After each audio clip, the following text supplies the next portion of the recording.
Every atom in your body is replaced roughly every 7 to 10 years, which means the you sitting here right now shares almost no physical material with the you from a decade ago. You are not the same stuff. You are the same pattern, the same arrangement imposed on completely different atoms. So here is the question that should keep you up at night. If the pattern is what makes you you, and the pattern can theoretically be imposed on any collection of atoms, then what stops the universe from assembling that pattern again? That question sounds like philosophy. It is not, it is physics.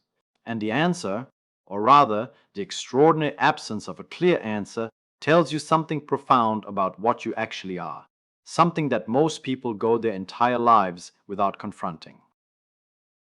Let me start with what we know for certain, because the biology alone is strange enough. You think of your body as a stable object, something that endures. You look in the mirror and you see the same face you saw last year, more or less, and you assume that the thing looking back is made of the same physical material it was made of before. It is not. Radioisotope tracing studies, experiments where scientists tag atoms with detectable markers and track where they go, have shown that roughly 98% of the atoms in your body are replaced every single year. Not over a lifetime. Every year. Well, the lining of your gut replaces itself every 3 to 5 days. The cells that line your stomach and intestines are shed and rebuilt so rapidly that the gut lining you had last week is materially gone. Your red blood cells last about 120 days before they are broken down by your spleen and their atoms are recycled. Your liver cells replace themselves every 300 to 500 days. Your skin is continuously shedding and regrowing. Even your skeleton, which feels so permanent, so solid, so foundational, your bone cells replace their calcium atoms over a period of roughly 10 years. The skeleton you had a decade ago is not the skeleton you have now. Not a single calcium atom remains. And even your neurons, the cells that store your memories, encode your personality, generate your conscious thoughts. Even neurons undergo molecular turnover. The neurons themselves can persist for decades. Some of them, particularly in the cerebral cortex and the hippocampus, last your entire life. They are among the oldest cells in your body. But the proteins inside those neurons, the lipids that form their membranes, the water molecules that fill their interiors, the receptor molecules studding their surfaces, all of that is continuously replaced. A neuron that has persisted for 50 years contains almost none of the molecules it contained when it was first formed. The cell endures. The material within it does not. It is as though you have a house that has been standing for 50 years, but every single brick, every board, every nail, every pane of glass has been individually swapped out and replaced, one piece at a time, so gradually that the house never stopped being a house. Nobody noticed the transition. Nobody could point to the moment when the old house became the new house. And yet, none of the original materials remain, not one. This is the Ship of Theseus, the ancient Greek thought experiment attributed to Plutarch, which asks, if you replace every plank of a ship one at a time, is it still the same ship? Philosophers have debated this for over 2,000 years, but your body has already answered it. You have been replacing your planks continuously since the day you were born, and nobody, not you, not the people who know you, not any medical instrument on earth, has ever detected a moment when you stopped being you. There was no day when you woke up and felt like a different person because too many atoms had been swapped. The transition is invisible. The continuity is seamless. Whatever you are not your atoms. So what persists?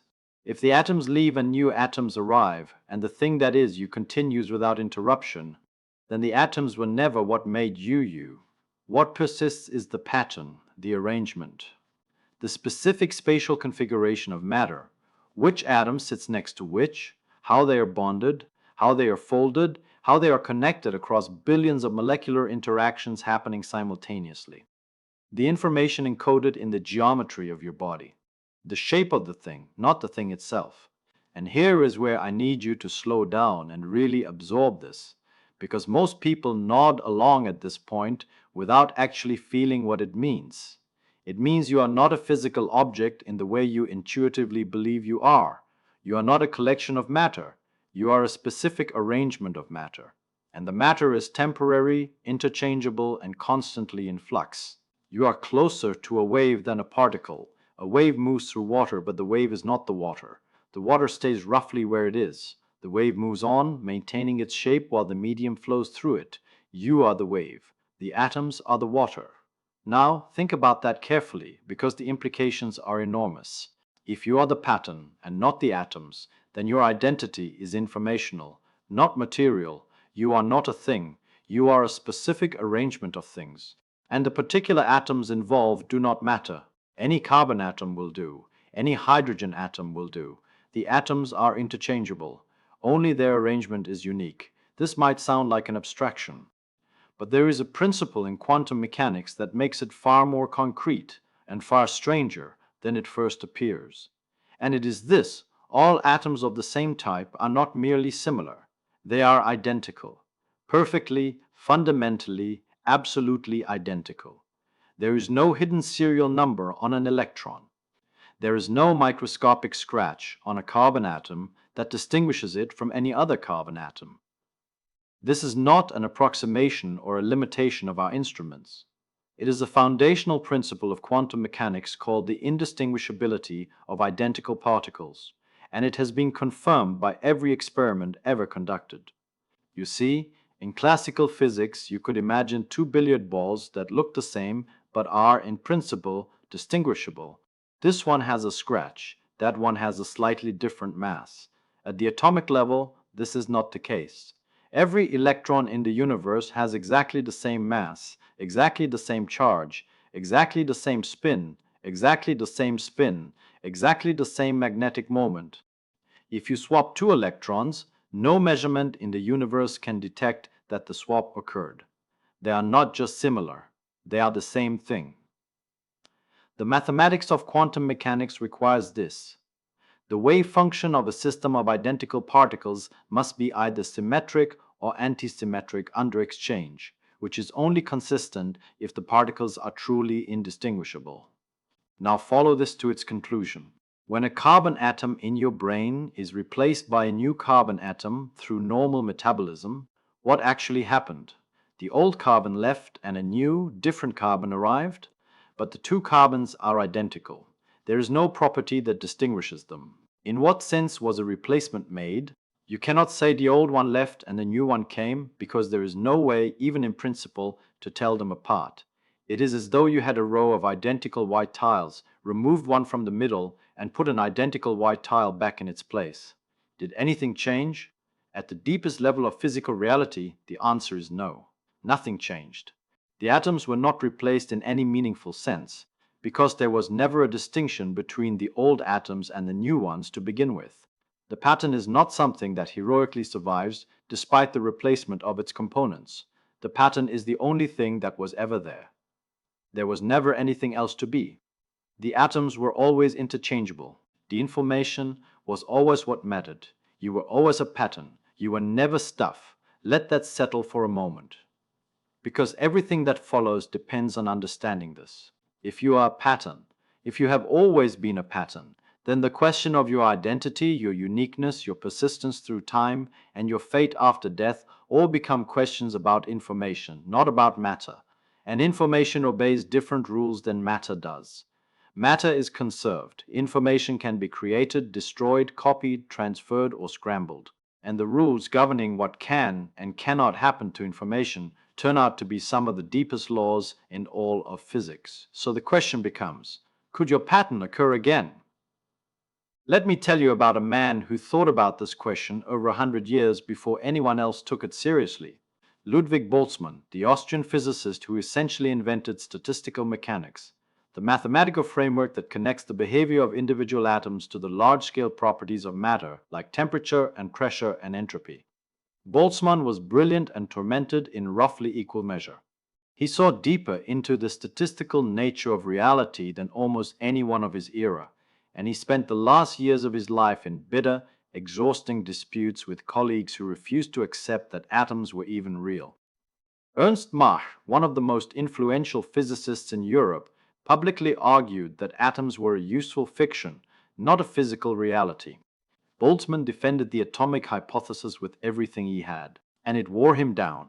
In 1906, while on holiday with his family in Trieste, Boltzmann hanged himself. He did not live to see his ideas vindicated. Within a few years of his death, Einstein's work on Brownian motion and Perron's experiments settled the question definitively. Atoms were real. Boltzmann had been right all along. But before his death, in 1896, Boltzmann realized something disturbing about the statistical nature of the universe he had helped describe. If the universe is infinite in extent and infinite in duration, or even just enormously large and enormously old, then the random thermal fluctuations of atoms will, given enough time, produce any configuration of matter whatsoever. Any configuration. Including a brain. Including a brain complete with memories of a past that never happened, floating alone in the void, fully conscious, experiencing what appears to be a coherent life for the brief instant before it dissolves back into thermal chaos. These are now called Boltzmann brains. And the probability of one forming through random fluctuation is small. Not just small, absurdly, incomprehensibly small, roughly 10 to the minus 10 to the 23rd. A number so close to zero that writing it out in decimal notation would require more digits than there are atoms in the observable universe. And yet, in an infinite universe, or a universe that lasts forever, any non-zero probability eventually becomes certainty. Given enough time, the random shuffling of atoms will produce everything, including you. Including this exact moment with these exact thoughts, assembled by chance from the thermal noise of an empty cosmos. And you know what? This is not a curiosity or a philosophical game. Modern cosmology takes Boltzmann brains seriously, deadly seriously, as a constraint on theories of the universe. If your cosmological model predicts that the universe will last long enough and expand in the right way to produce more Boltzmann brains than real observers who evolve through normal physical processes. Observers like you and me who develop through billions of years of stellar evolution and biological complexity. Then your theory has a problem. A fatal problem. A fatal problem.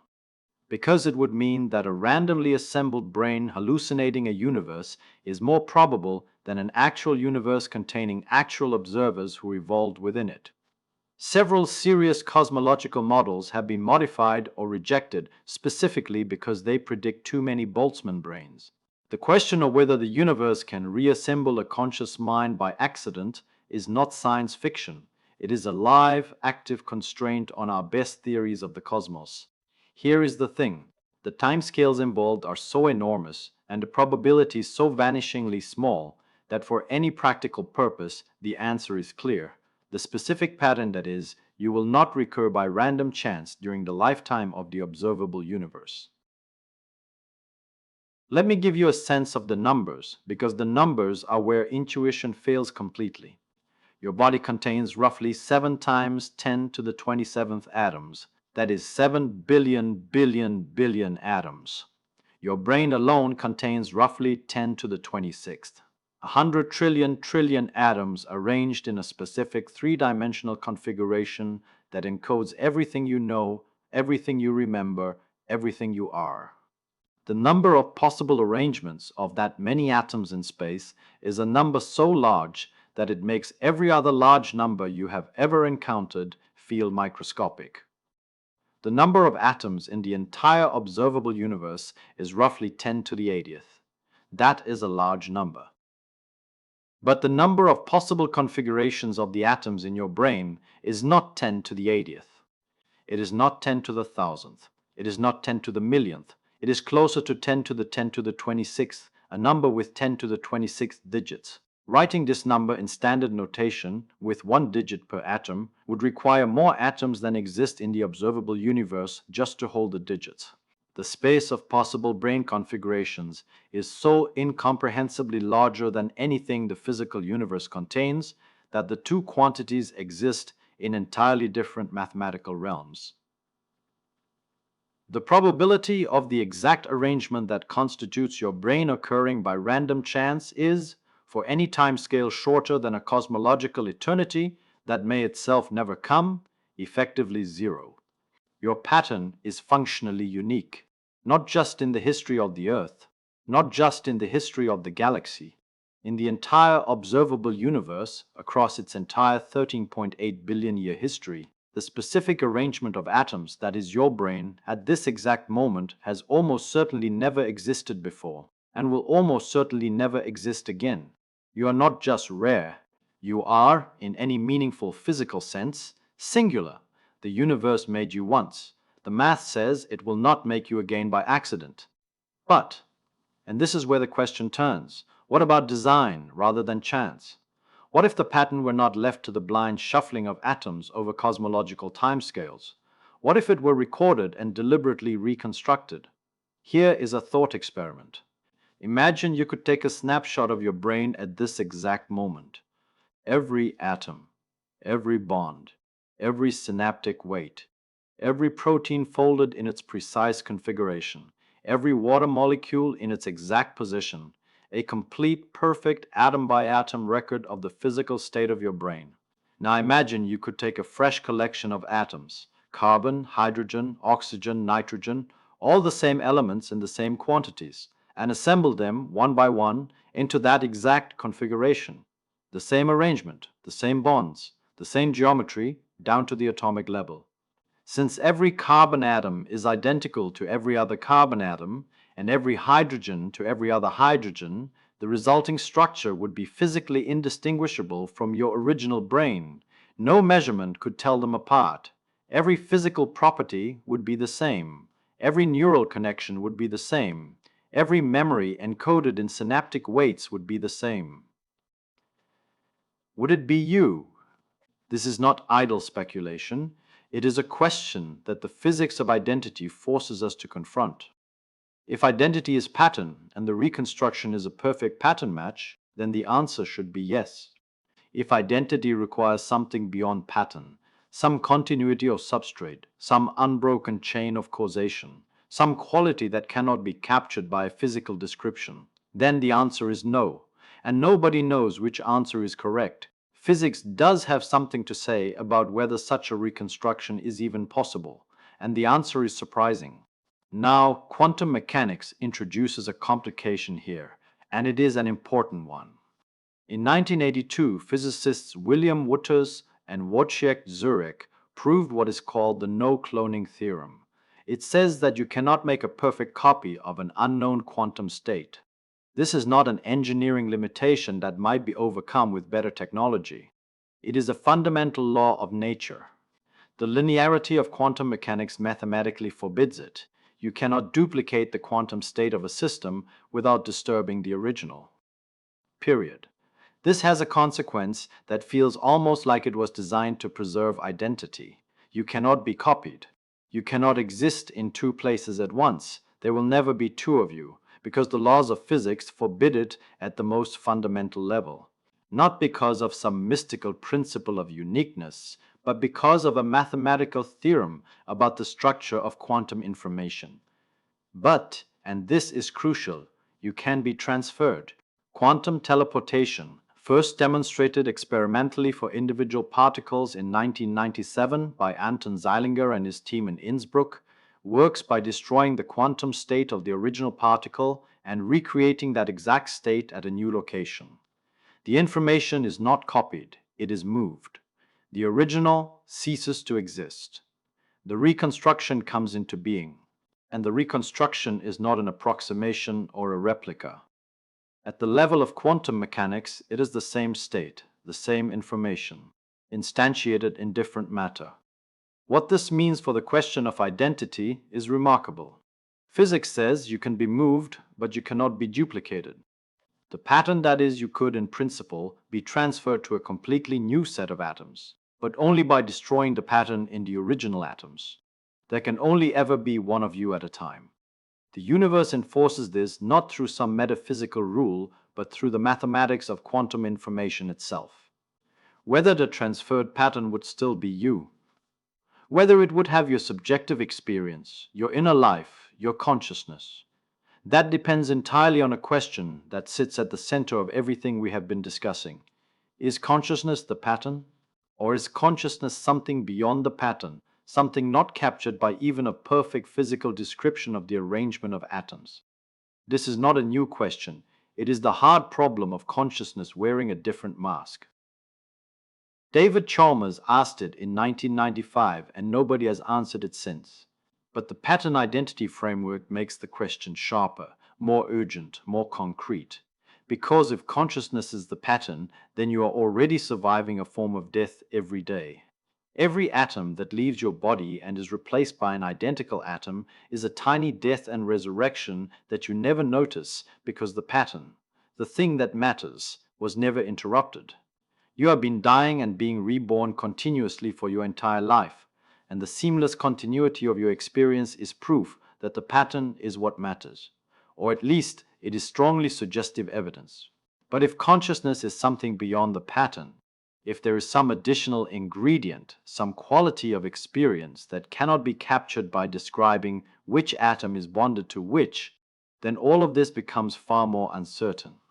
A perfect reconstruction of your pattern might walk like you, talk like you, remember your childhood, feel emotions that look indistinguishable from yours. But there might be no one whole, no subjective experience. A perfect behavioral replica with no inner light. Nobody knows which of these is true. And that uncertainty is not a failure of science. It is the frontier of science, the place where the known ends and the unknown begins. You see, this is where all the threads come together. We started with a simple biological observation. Your atoms get replaced every year. We followed it through quantum mechanics. The atoms were never distinguishable in the first place, so replacement is not even the right word. We pushed it to cosmology. The pattern will not reassemble by random chance because the combinatorial space is too vast. We pushed it to quantum information theory. The pattern can be transferred but not copied because the no-cloning theorem forbids duplication. And at every stage, the same question sat at the center, unanswered, waiting. What is the relationship between the pattern and the experience of being that pattern? That question is the hard problem of consciousness expressed in the language of information theory. And it is, I believe, the most important unanswered question in all of science. Because the answer determines everything. It determines whether you survive atomic replacement. It determines whether a reconstruction of your pattern would be you. It determines whether anything about you persists after the atoms disperse. And until physics develops the tools to answer it, we are left with something rare and humbling, genuine, irreducible uncertainty about the nature of what we are. Here is what I do know and what I think is worth carrying with you. The atoms do not matter, they never did. Every atom in your body is identical to its counterpart scattered across the universe. The carbon in your brain is the same carbon that drifts in interstellar gas clouds and sits in the graphite of a pencil on someone's desk in another country. The hydrogen in your water is the same hydrogen that burns in the cores of distant stars and floats in the cold gas between galaxies. There is nothing special about your materials. What is special, what is by any measure extraordinary, is the arrangement. You are not made of stuff. You are made of relationships between stuff. 100 billion neurons connected by 100 trillion synapses. Each synapse weighted by experience. Each connection shaped by everything you have ever seen and felt and thought and chosen and suffered and celebrated. The information stored in that geometry is so complex, so specific, so improbable, that the universe will almost certainly never produce it again by accident. You are a song, not an instrument. You are a wave, not the water. And the question of whether that song can be played again on different instruments, whether the wave can persist after the water that currently carries it disperses, that is not a question physics can answer today. The atoms will leave, they always do. They will go back into the soil and the water and the air and the bodies of organisms that will never know your name. They have been doing this for 13.8 billion years, and they will continue long after you are gone. The carbon will cycle, the hydrogen will drift, the calcium will dissolve into groundwater and be absorbed by the roots of a tree that has not yet sprouted. But the pattern, the specific, unrepeatable, functionally unique arrangement that looked out through your eyes and wondered whether it could ever exist again, that pattern existed. It existed here. It existed now. It was imposed on atoms that did not care, atoms that were identical to every other atom of their type in the universe, atoms that will go on to be part of 1,000 other things without ever knowing they were once part of you. You are not the same stuff you were a decade ago. You are the same pattern. And whether that pattern is all you are, or whether there is something more, something the physics of patterns cannot capture, that remains the deepest question anyone has ever asked. The universe assembled your pattern once. It will almost certainly never do so again. And nothing in physics says that is not extraordinary.